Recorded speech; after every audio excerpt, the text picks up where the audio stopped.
Welcome to my channel. প্রিয় চাকরি প্রার্থী বন্ধুরা, তোমরা যারা বিভিন্ন সরকারি চাকরির জন্য প্রস্তুতি নিচ্ছ, তোমাদের জন্য ভীষণ ভীষণ ভীষণ ইম্পর্টেন্ট ম্যাথসের আরেকটা ভিডিও নিয়ে চলে এসেছি। তো বেসিক্যালি অনেকদিন ভিডিও আসেনি, কারণ একটু চাপে ছিলাম কলেজে, একটু চাপ ছিল, সেই জন্য সময়ই হচ্ছিল না তোমাদের জন্য ভিডিও নিয়ে আসার। তো আজকে নিয়ে এলাম। আজকে বেসিক্যালি তোমাদের কয়েকদিন আগে যে লেডি কনস্টেবলের মেনের পরীক্ষা হলো, তার অঙ্কের কিছু সলিউশন করে দেবো। কয়েকটা অঙ্ক নিয়েছি, সেগুলোর সলিউশন করে দিচ্ছি, এবং রিমেনিং যে অঙ্কগুলো থাকবে সেগুলোরও খুব তাড়াতাড়ি সলিউশন করে দেবো। চলো, ইজিলি অঙ্কগুলো বুঝিয়ে দেবো, শুধু শর্টকাট ট্রিক না, তার সাথে বিস্তারিত আলোচনাও থাকবে। দেখতে থাকো ভিডিওর শেষ পর্যন্ত। প্রথম অঙ্কটা দেখতে পাচ্ছ, স্রোতের প্রতিকূলে একটা নৌকো 45 মিনিটে 12 কিলোমিটার গেছে, স্থির জলে নৌকোর বেগ দেওয়া রয়েছে, তাহলে নৌকার নদীর স্রোতের বেগটা চেয়েছে। চলো কিভাবে করবে দেখে নাও।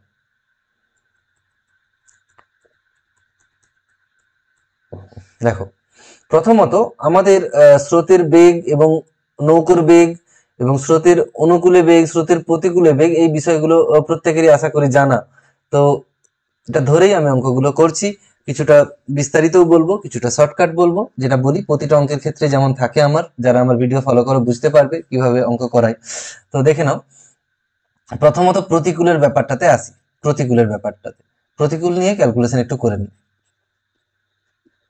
প্রতিকূলের কি ক্যালকুলেশন আছে দেখো, 45 মিনিটে 12 কিলোমিটার, আমার ঘন্টায় দরকার, গতিবেগ বার করব। প্রতিকূলে গতিবেগ চাইছি, আমি প্রতিকূলে গতিবেগ চাইছি, তার মানে ঘন্টায় দরকার। এখানে 45 মিনিটে দেওয়া রয়েছে, ঐকিক নিয়মে তাহলে করে নেব। 45 মিনিটে যাচ্ছে দেখো 12 কিমি। ঘন্টায় দরকার, ঘন্টায় মানে 60 মিনিটে দরকার।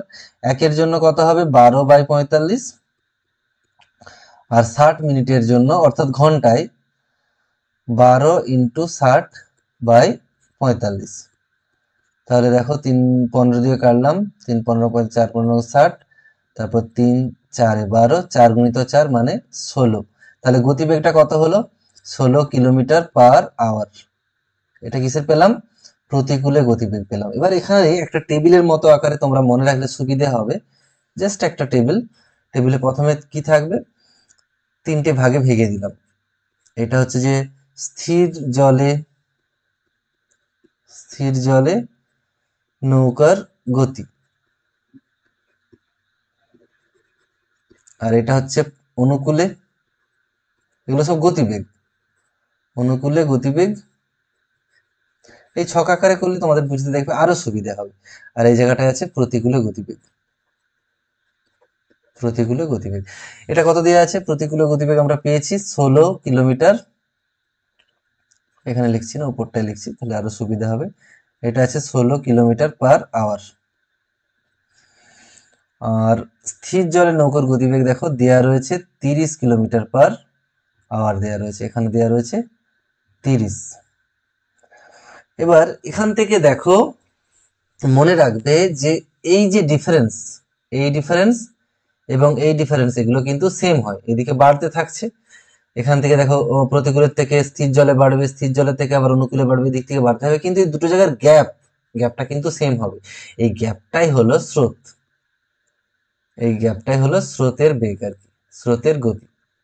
এই যে দুটো গ্যাপ আছে, তাহলে দেখতে পাচ্ছ এখানে 16 ছিল, 16 থেকে 30 হয়েছে, তাহলে এই গ্যাপটাতে কত রয়েছে, সেটা অবশ্যই 30 - 16, মানে 14 কিলোমিটার পার আওয়ার।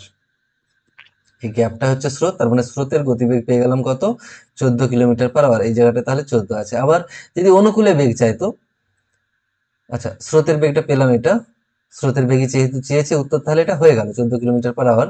যদি বলতো অনুকূলে বেগ কত হবে, তার মানে মনে রাখো 30-এর পরে এই জায়গাতে আবার 14 যোগ করতে হবে, সেটা হতো কত, 30 - 14 44 কিলোমিটার পার আওয়ার। বুঝতে পেরেছো আশা করি। এবার পরের প্রবলেমে আসছি, একটু বিস্তারিত করে দিই যাতে প্রথম যারা শিখছো তাদের সুবিধে হয়। সবসময় শর্ট ট্রিক তো মনে থাকে না, ওই জন্য সবসময় বিস্তারিত ভাবে শেখার চেষ্টা করো, যাতে শর্ট ট্রিক তুমি নিজে বানিয়ে ফেলতে পারো। শর্ট ট্রিক নিয়ে চিন্তা করো না। দেখো, এটা আছে কত, সলিউশন একটা বার করতে, 4x - 3y, নিচে রয়েছে অনুপাতটায় মানে নিচে ভাগ রয়েছে 2x + 3y।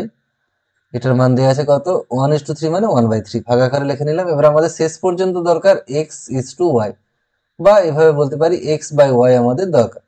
তো এখানে কোনাকুনি গুণ ছাড়া কোনো উপায় নেই। এই কোনাকুনি গুণ করো, তাহলে 4x ইন্টু 3 মানে কত হবে, 3 4 12x মাইনাস 3 3 9y সমান এখানে কত হচ্ছে 2x প্লাস 3y। এবারে এক্স গুলোকে সব একদিকে নিয়ে যেতে হবে, তাহলে 12x ছিল, এদিক থেকে 2x আসবে, মাইনাস হবে এদিকে আসলে, মানে 10x থাকবে, সমান দেখো 9yটা এদিকে মাইনাস ছিল, ওদিকে গেলে প্লাস হবে, এদিকে প্লাস 3y অলরেডি ছিল, আবার 9yটাও প্লাস হলে 9 3 12y।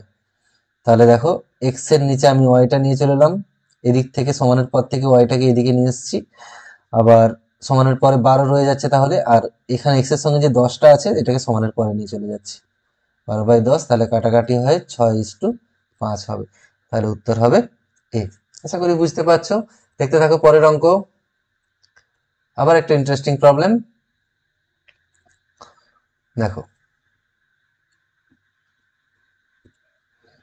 কি বলেছে, দুটি পরপর অখণ্ড সংখ্যা নিতে বলা হয়েছে। অর্থাৎ যেমন অখণ্ড সংখ্যা কোনগুলো, ধরো 7 8 কেউ নিল, বা কেউ নিল 9 10, পরপর হতে হবে, মানে একটা যদি এক্স ধরি অন্যটা হবে এক্স প্লাস 1, বা এভাবেও ধরতে পারি, বড়টাকে যদি এক্স ধরি ছোটটা হবে এক্স মাইনাস 1, এভাবেও নেওয়া যেতে পারে। ঠিক আছে, এখানে যেহেতু বৃহত্তম সংখ্যাটা চেয়েছে তাহলে বড়টাই ধরে নেব, সুবিধা হবে।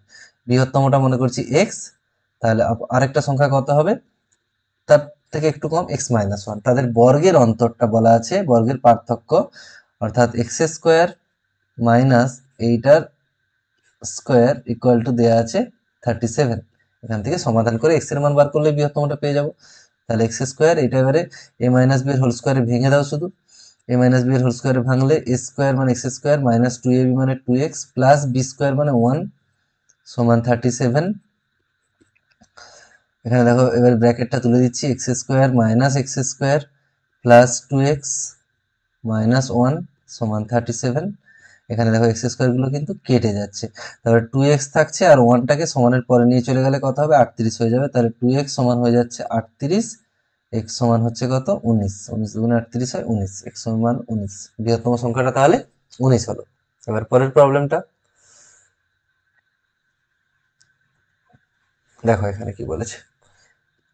প্রথমত একটা আয়তক্ষেত্রের কথা বলা আছে, পরিসীমা বলা আছে আয়তক্ষেত্রের। আমরা একটা কাজ করি, আয়তক্ষেত্র এইভাবে যদি আমরা ড্র করি, তাহলে এক্স ধরে নিচ্ছি দৈর্ঘ্য, আর প্রস্থটা ওয়াই ধরে নিচ্ছি। তাহলে পরিসীমার সূত্র কি, পরিসীমা মানে একদম এখান থেকে যাওয়া শুরু করব, ঘুরে ঘুরে ঘুরে ঘুরে ঘুরে আবার একই জায়গায় যদি ফিরে আসি বর্ডার দিয়ে, সেটা হচ্ছে পরিসীমা।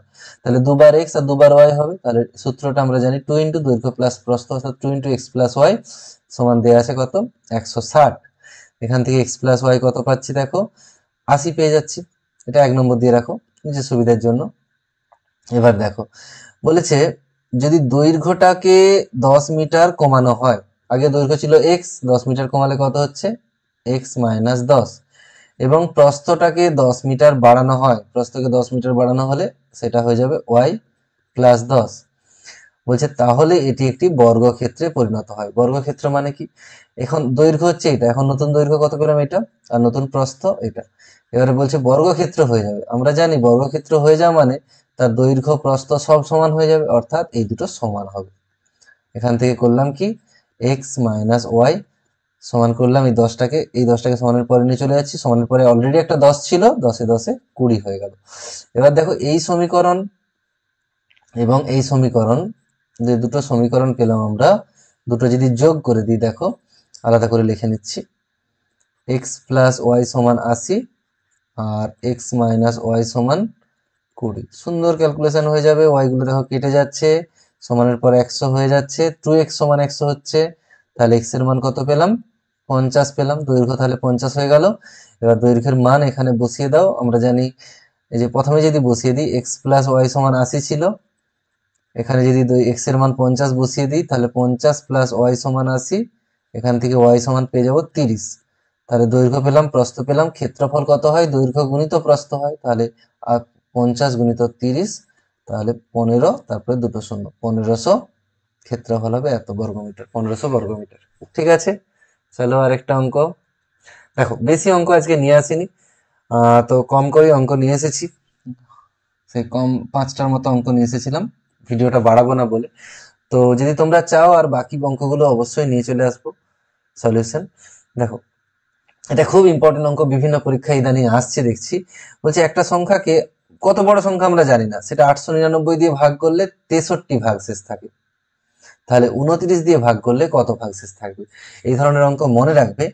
আগের যে ভাগশেষটা ছিল 63, যে ভাগশেষ ছিল সেটাকে শুধু 29 দিয়ে ভাগ করবে, তাহলেই উত্তর হয়ে যাবে।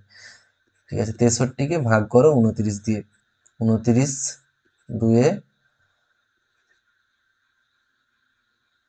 58, কত থাকছে ভাগশেষ, এটাই উত্তর হয়ে যাবে, 5 উত্তর হবে, 5। ঠিক আছে, কেমন লাগলো জানিও, এবং একটু বন্ধুদের শেয়ার করো যারা চাকরির পরীক্ষার প্রস্তুতি নিচ্ছে। এখানে রাখবো, সবাই খুব ভালো থেকো, সুস্থ থেকো। Thanks for watching.